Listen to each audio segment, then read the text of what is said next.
유진 피터슨 목사님이 자서전 형식으로 쓰신 책이 있는데 그 책 제목이 유진 피터슨입니다. 그러니까 유진 피터슨 목사님이 쓴 책이 유진 피터슨입니다. 그런데 이 책에 보면 자신의 목회와 섬겼던 교회에 대한 이야기가 쭉 기록되면서 교회가 건축을 마친 다음에 성도들이 전체적으로 긴장이 풀리면서 영적으로 그 교회가 어려움을 겪는 일화를 소개하고 있습니다. 이에 유진 피터슨 목사님은 다시 교회의 활력을 되찾기 위해서 교단의 도움을 요청해 보기도 하고 여러 고민을 해보기도 하지만 별다른 해답을 찾지를 못하고 더욱더 고민에 빠지게 됩니다. 그리고 목회 6년간의 긴 개인적인 광야를 겪으면서 그가 다시 하나님 앞에 기도하는 가운데 내린 해답은 차근차근 다시 해산의 고통을 감수하면서 성경의 본질로 돌아가 하나님의 복음을 증거하고 복음 가운데 교회를 세워나가는 쪽으로 그가 방향을 잡게 됩니다. 그리고 자신부터 먼저 하나님 앞에 오래 머무는 훈련을 시작합니다. 비록 느리긴 해도 하나님의 교회는 하나님께서 영적으로 다시 세우실 거다라는 확신과 믿음을 가지고 그가 하나님 앞에 머물며 기도하며 사람 앞에 서는 것이 아니라 하나님 앞에 서는 훈련을 하게 되는 것입니다. 이런 점에서 저는 이번 7, 8월의 긴 시즌을 보내면서 특별히 교회 예배당의 건축과 이사를 무사히 마치고 창립 10주년 감사 예배를 2주 앞둔 시점에서 우리 한마음교회에 대하여 생각하는 시간을 가지게 되었습니다. 특별히 한 2주 정도 몸이 많이 아프면서 여러 눌림이 있었고 개인적으로는 굉장히 사탄의 공격이 심하게 저에게 왔습니다. 지금은 많이 회복된 상태이고 그리고 또 생각 가운데 많은 부분들이 정리되고 있습니다. 그러는 가운데 하나님께서 우리에게 주신 이 놀라운 하나님의 예배당, 이 귀한 하드웨어 가운데 우리 교회가 다시 한번 이 가운데 성령의 기름 부음이 나타나면서 이 가운데 있는 이 아름다운 예배당이 성령으로 충만한 예배당, 복음으로 충만한 예배당, 말씀으로 충만한 예배당이 되면 좋겠다.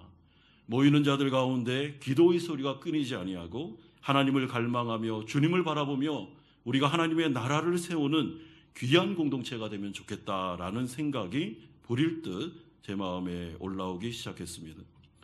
특별히 금요일마다 요한계시록의 말씀을 보면서 교회와 성도들을 향한 사탄의 공격이 얼마나 대단한지 극심한지를 보면서 사탄의 세력을 힘입은 로마와 같은 세상 나라들의 유혹과 죄의 유혹이 얼마나 기묘한지를 새삼 깨닫게 되면서 또한 주일마다 다니엘의 말씀을 통해서 다니엘이 목숨을 걸고 하루에 3번씩 예루살렘을 향한 창문을 열고 성전을 향해서 간절하게 기도하면서 기도하지 않으면 죽는다는 심정으로 하나님의 나라와 그의 일하심을 바라보면서 기도하는 장면을 생각하면서 이런 마음들이 더 많이 생기게 되었습니다. 이런 가운데 교회와 성도는 최종적으로 이 극심한 사탄의 공격과 세상의 유혹과 죄의 유혹 가운데 승리하여 구원을 이룰 수 있을 것인가? 하나님께서 세우신 이 한마음교회가 다시 한번 하나님 앞에서 새로운 뜨거움을 가지고 성령의 은혜를 가지고 우리가 복음으로 말씀으로 하나님의 나라를 이루어 나갈 수 있는가? 이 가운데 구원받는 자들이 하나님 앞에 많이 생겨나고 상한 자들이 치료만 받으며 기도응답의 역사가 있으며 우리가 세계를 위하여 기도할 때 하나님께서 응답받는 참된 성전으로 될 수 있는가? 이것이 바로 우리가 지금 당면한 현실이며 기도해야 될 주제라고 생각합니다. 그래서 아마 바벨론에 포로간 다니엘이 메대와 바사의 시대에도 끊임없이 여호와의 능력과 은혜만을 구하면서 하나님의 도우심만을 구하면서 하나님의 힘과 능력이 아니면 아무것도 할 수 없다라는 절박함과 절실함을 가지고 그가 기도했던 것으로 생각합니다. 이런 점에서 우리는 기도할 때입니다.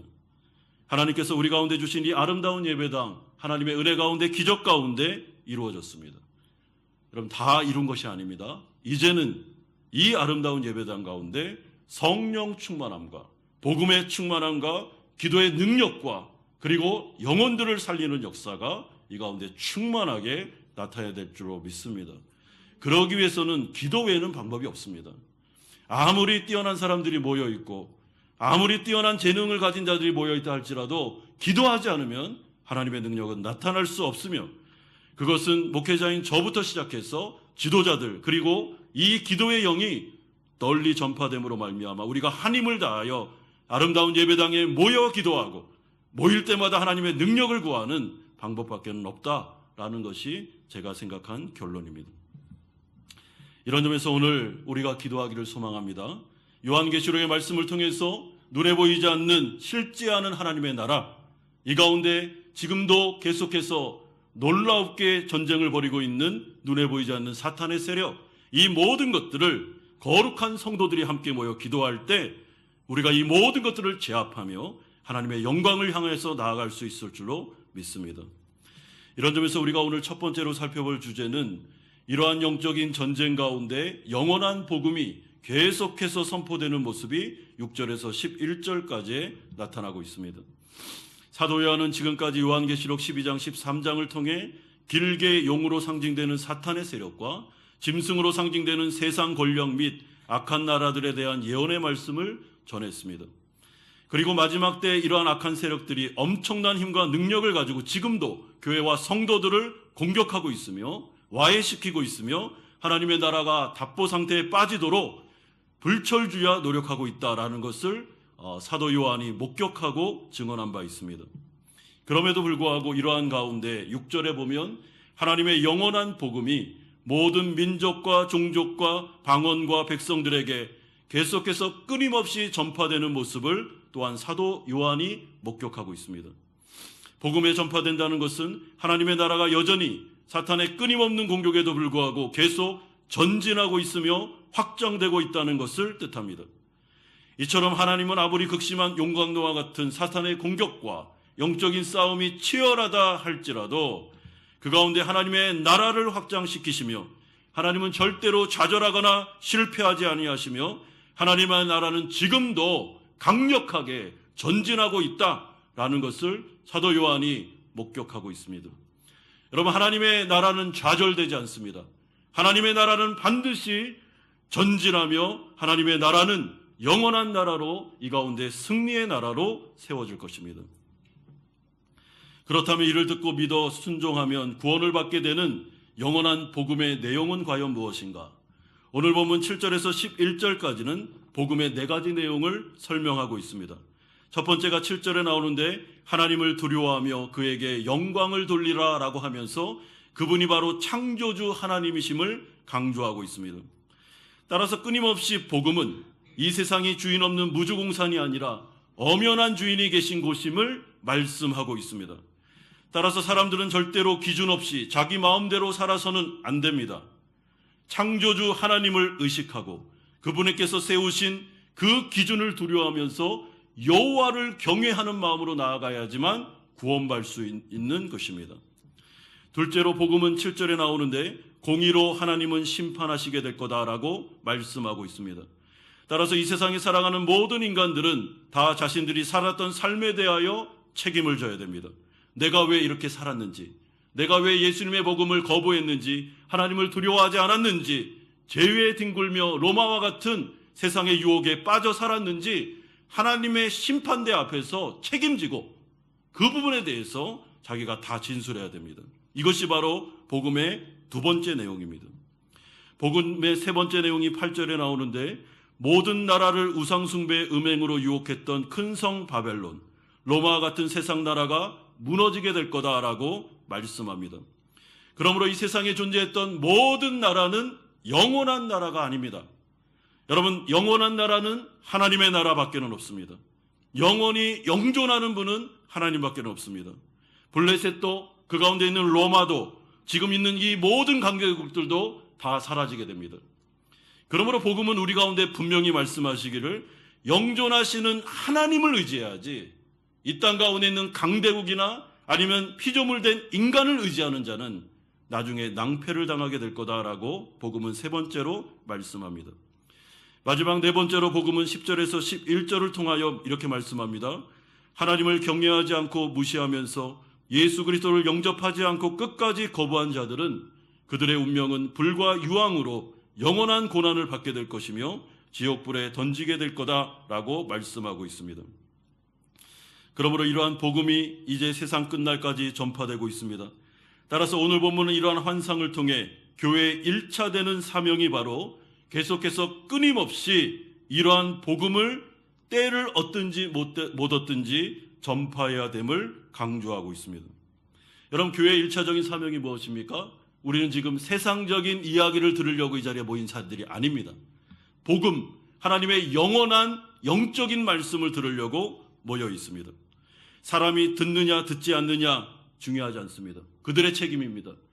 듣느냐 듣지 않느냐라고에 따라서 우리가 이 복음을 전파하고 안 전파하고 그럴 이유가 없습니다. 하나님의 말씀은 교회에서 계속 강력하게 선포돼야 됩니다. 이 말씀을 중요하게 여겨 이 말씀을 마음에 새기고 살아가는 자들이 있는 반면에 이 말씀을 우습게 여긴다 할지라도 교회는 복음을 계속해서 전파하면서 하나님의 나라를 이루어 나가야 되는 것입니다. 그러므로 교회는 또한 성도들은 이 요한계시록과 같은 눈에 보이지 않는 현실, 그러나 실제 않은 복음을 여러분 계속 들으셔야만 이 세상 가운데 이 수많은 유혹 가운데 우리가 흘러 떠내려가지 않을 수 있습니다. 그래서 우리가 예배로 모이는 것입니다. 여러분, 이 예배 가운데 우리는 복음을 들어야 됩니다.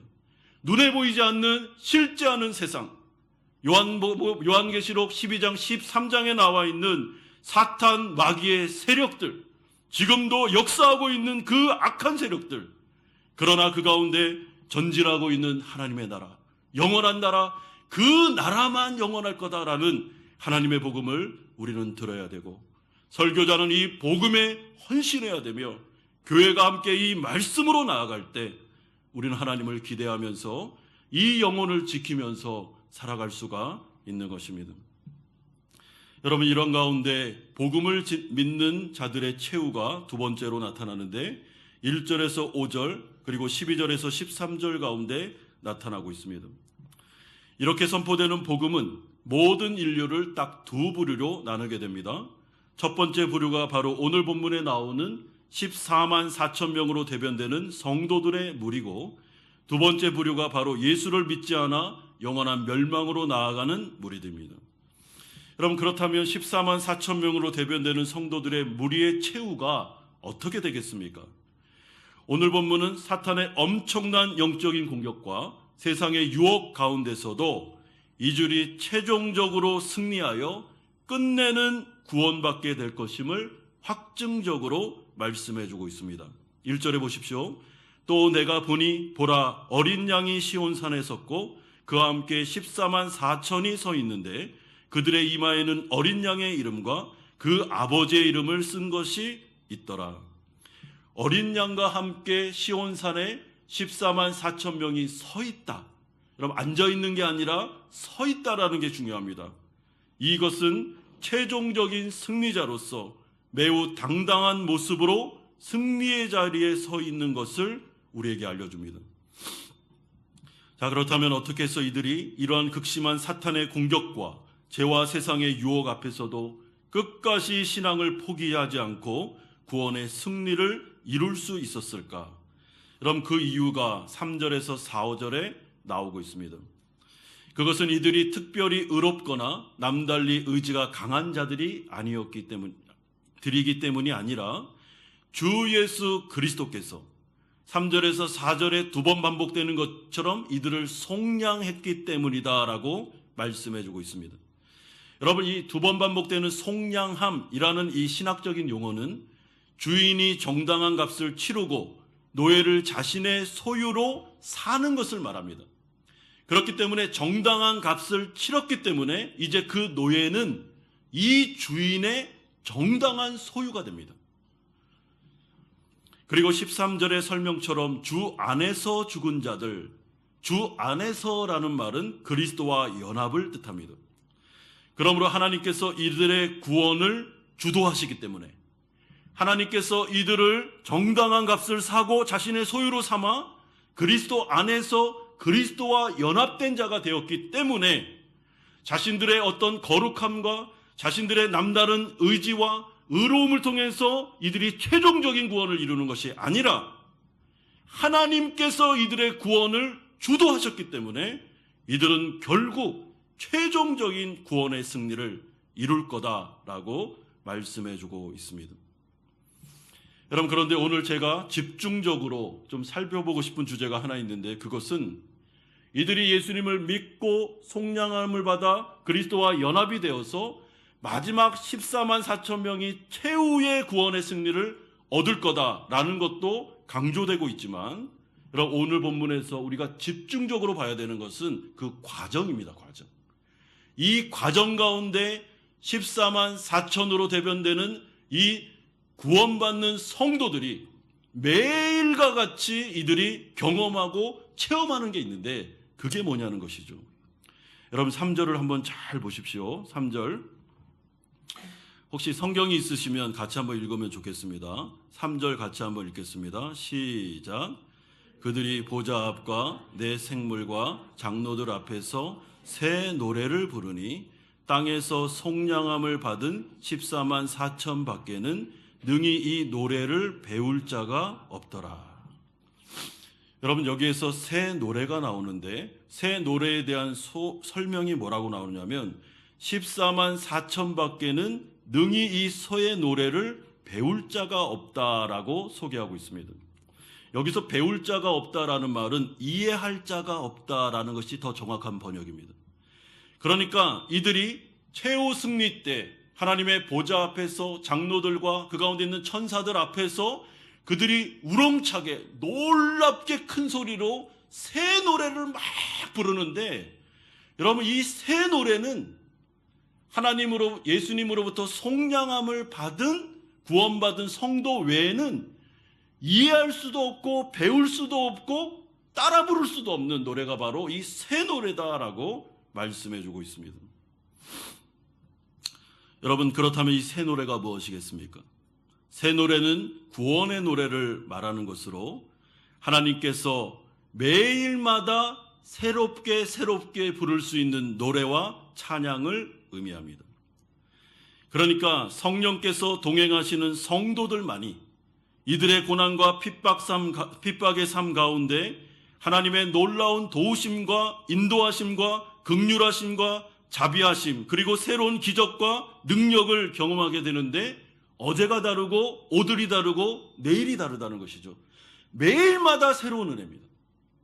성도들이 예수님을 믿고 최종적인 구원의 승리를 가는 그날까지 그 과정 속에 성도들이 계속 경험하게 되는 것이 무엇인가 하면 새로운 은혜가 계속 그 성도들의 인생 가운데 삶 속에 부어지게 되는 것입니다. 이것은 성도들이 경험하는 것이고 체험하는 것입니다. 이것은 예수를 믿지 않는 자들은 절대로 체험할 수도 없고 이해할 수도 없는 어떤 하나님의 은혜와 능력입니다. 그래서 새 노래입니다. 여러분, 이 자리에 계신 우리 성도님들, 오늘 아침에 하나님께서 여러분들에게 은혜를 주셨을 겁니다. 기도하는 가운데, 때로는 말씀 묵상 가운데, 하나님께서 나에게 오늘 이 새벽에 은혜를 주시는구나, 아침에 또 은혜를 주시는구나, 내가 그래서 하루를 살아갈 힘을 주시는구나 라고 느끼신 분이 계실 겁니다. 그런데 오늘 아침에 준 은혜와 오늘 이 시간에 예배 가운데 주시는 은혜는 또 새로운 은혜입니다. 여러분, 이것은 끝나지 않는 하나님의 영원한 은혜입니다.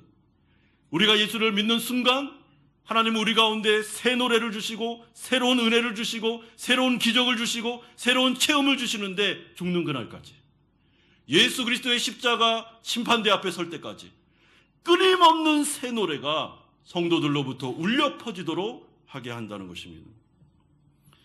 그러므로 오늘 금요 예배 가운데 우리 찬양팀이 앞에서 찬양을 했습니다.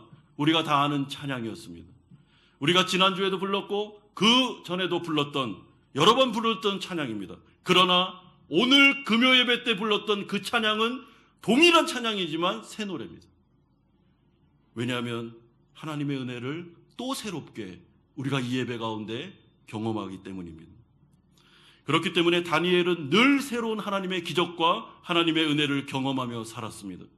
여러분, 다니엘서 1장에 느부갓네살의 그 엄청난 명령 앞에서도 그들은 하나님의 은혜를 경험함으로 그 고난을 이겨내게 됩니다. 다니엘서 3장에 가보면 다니엘의 세 친구가 풀무불 가운데 하나님의 놀라운 기적과 새로운 은혜를 통해서 풀무불의 고난을 이겨내게 됩니다. 다니엘서 6장에 가보면 다니엘이 기도를 멈추지 않는 믿음을 통해서 사자굴에 들어가게 되지만 또 다른 하나님의 새로운 은혜로 그 가운데 구원의 역사를 경험하게 됩니다. 매사 매일 모든 순간이 은혜였습니다. 여러분, 이것이 바로 성도들이 경험하는 새로운 기적과 새로운 은혜, 그러므로 그들이 계속해서 하나님 앞에 부를 수밖에 없는 새 노래가 되는 것입니다. 이거는 예수 믿지 않는 자들은 도저히 이해할 수 없는 하나님의 구원과 하나님의 역사입니다. 여러분, 그렇기 때문에 우리가 이 사탄의 세력과 이 세상의 수많은 어려움과 죄의 유혹 앞에서도 우리가 이 가운데 때로는 죄에 넘어지고 하나님의 마음을 아프게 해드리고 세상의 유혹에 빠져 영적인 잠을 자면서 신앙이 느슨해지고 이러다 내가 구원받을 수 있겠어라는 생각이 들 정도로 영적인 깊은 침체 가운데 빠진다 할지라도 사랑하는 성도 여러분, 하나님께서 반드시 그가 구원받은 성도라면 새로운 은혜와 새로운 기적과 새로운 구원의 역사를 베풀어 주실 줄 믿습니다. 그래서 우리가 살아가는 것입니다. 여러분, 우리 한마음교회가 10년 전에 세워졌습니다. 10년 전에 하나님의 은혜가 임했습니다. 그리고 10년이 지난 지금까지 하나님의 놀라운 은혜와 기적의 역사가 계속 이어졌습니다. 그렇다면 우리가 믿을 수 있는 것이 무엇입니까? 오늘 이 시간에도 하나님께서 우리 가운데 새 노래를 부르실 수 있도록 새로운 은혜를 주실 줄로 믿습니다. 내일도 내년에도 후년에도 예수 그리스도께서 재림하시는 그 순간까지 하나님의 새로운 은혜와 새로운 노래가 우리 가운데 끊이지 않을 것이다 라는 것이 오늘 본문에 나오는 놀라운 하나님의 약속입니다. 사랑하는 성도 여러분, 여러분의 인생 가운데 하나님의 은혜는 멈추지 않을 것입니다. 특별히 여러분들이 고난 중에 있을 때, 죄에 넘어졌을 때, 너무나도 낙심이 되어 영적인 침체 가운데 있을 때 또 다른 강력한 하나님의 새 은혜가 임하게 될 줄로 믿습니다. 우리는 일어나게 될 것입니다. 그리고 다시 하나님의 은혜 가운데 걸어가게 될 것입니다. 그러므로 13절은 이렇게 약속합니다. 또 내가 들으니 하늘에서 음성이 나서 이르되 기록하라. 지금 이후로 주 안에서 죽는 자들은 복이 있도다 하시매 성령이 이르되 그러하다. 그들이 수고를 그치고 쉬리니 이는 그들의 행한 일이 따름이라 하시더라. 주 안에서 주와 연합한 자들은 하나님 앞에서 복된 사람들입니다. 왜냐하면 인생 가운데 새로운 은혜, 새로운 기적, 새로운 역사를 경험하며 살면서 하나님께서 구원해 주시는 놀라운 은혜를 체험했다면 이제는 주 안에서 죽은 자들은 영원한 생명으로 들어갈 것이기 때문에 그렇습니다. 그러므로 죄와 사탄의 공격 앞에서 오늘 본문은 적어도 우리 가운데 무엇을 약속합니까? 시온산에 당당하게 승리자로 설게 될 것임을 말씀해 줍니다. 사랑하는 성도 여러분, 최종적인 승리가 우리 가운데 보장되어 있습니다. 그 과정 가운데 고난이 있습니다. 어려움이 있습니다. 환난과 역경이 있습니다. 그러나 하나님은 우리와 동행하시면서 그때마다 새로운 은혜로, 새로운 기적으로, 새로운 역사로 우리를 지키고 보호해 주실 줄로 믿습니다. 이런 가운데 마지막 세 번째로 믿지 않는 자들의 최후가 14절에서 20절까지 나오고 있습니다. 반면에 예수님의 속량함을 받지 못한 자들, 끝까지 복음을 거부하고 예수님 안으로 들어오지 못한 자들의 최후는 영원한 멸망이 될 거다라고 말씀합니다. 특별히 14절에서 20절까지 반복해서 나오는 예리한 낫을 휘두르는 장면은 최후 심판의 추수 때를 말하고 있습니다. 이때가 되면 이제는 긍휼 없는 심판이 임하게 됩니다. 예수 그리스도께서 공정한 심판을 행하기 위해 낫을 들며 낫을 휘두르실 것입니다. 그러면 예수 믿지 않는 자들, 그를 거부한 자들은 최후 심판을 받게 되는데 그 심판이 얼마나 무섭고 끔찍할지 20절은 말씀합니다. 성 밖에서 그 틀이 밟히니 틀에서 피가 나서 말 굴레까지 닿았고 1600 스타디온에 퍼졌더라. 마치 피의 욕조가 만들어지는 것처럼 이들이 심판으로 인해 온 천지가 피바다가 될 것임을 예언하고 있습니다. 긍휼 없는 심판이 임하게 되는데 이유는 복음을 거부했기 때문입니다. 사랑하는 성도 여러분, 그러므로 이것이 바로 지금 현재에도 계속해서 진행되고 있는 영적인 현실입니다. 눈에 보이는 현실만 현실이 아닙니다. 눈을 뜨면 우리 앞에 펼쳐진 이 세상이 전부가 아닙니다. 여러분, 요한복음이 계속해서 뭘 말하고 있습니까? 영적인 눈을 뜨라는 것입니다. 이 세상에 보이는 이게 전부의 현실이 아닙니다. 눈에 보이지 않는 현실이 있습니다.